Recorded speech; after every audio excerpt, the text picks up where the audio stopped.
Hola niños, el día de hoy les voy a enseñar el sonido de la.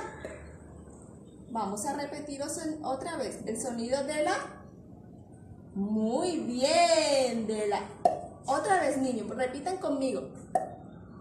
Así cuando destapamos una gaseosa o un jugo, ¿cómo suena? Bueno, ahora la letra P, al igual que la M, cuando las unimos con las vocales, tienen un sonido, ¿cierto? ¿Cuáles serán esos sonidos? Hoy los vamos a aprender. Cuando la letra la unimos con la vocal A, ¿cómo suena? ¡Excelente! ¡Pa!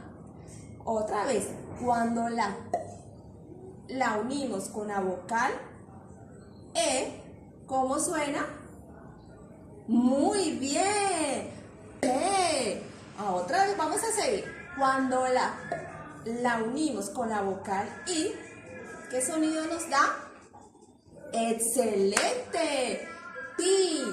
Cuando la unimos con la vocal O, ¿qué sonido nos da?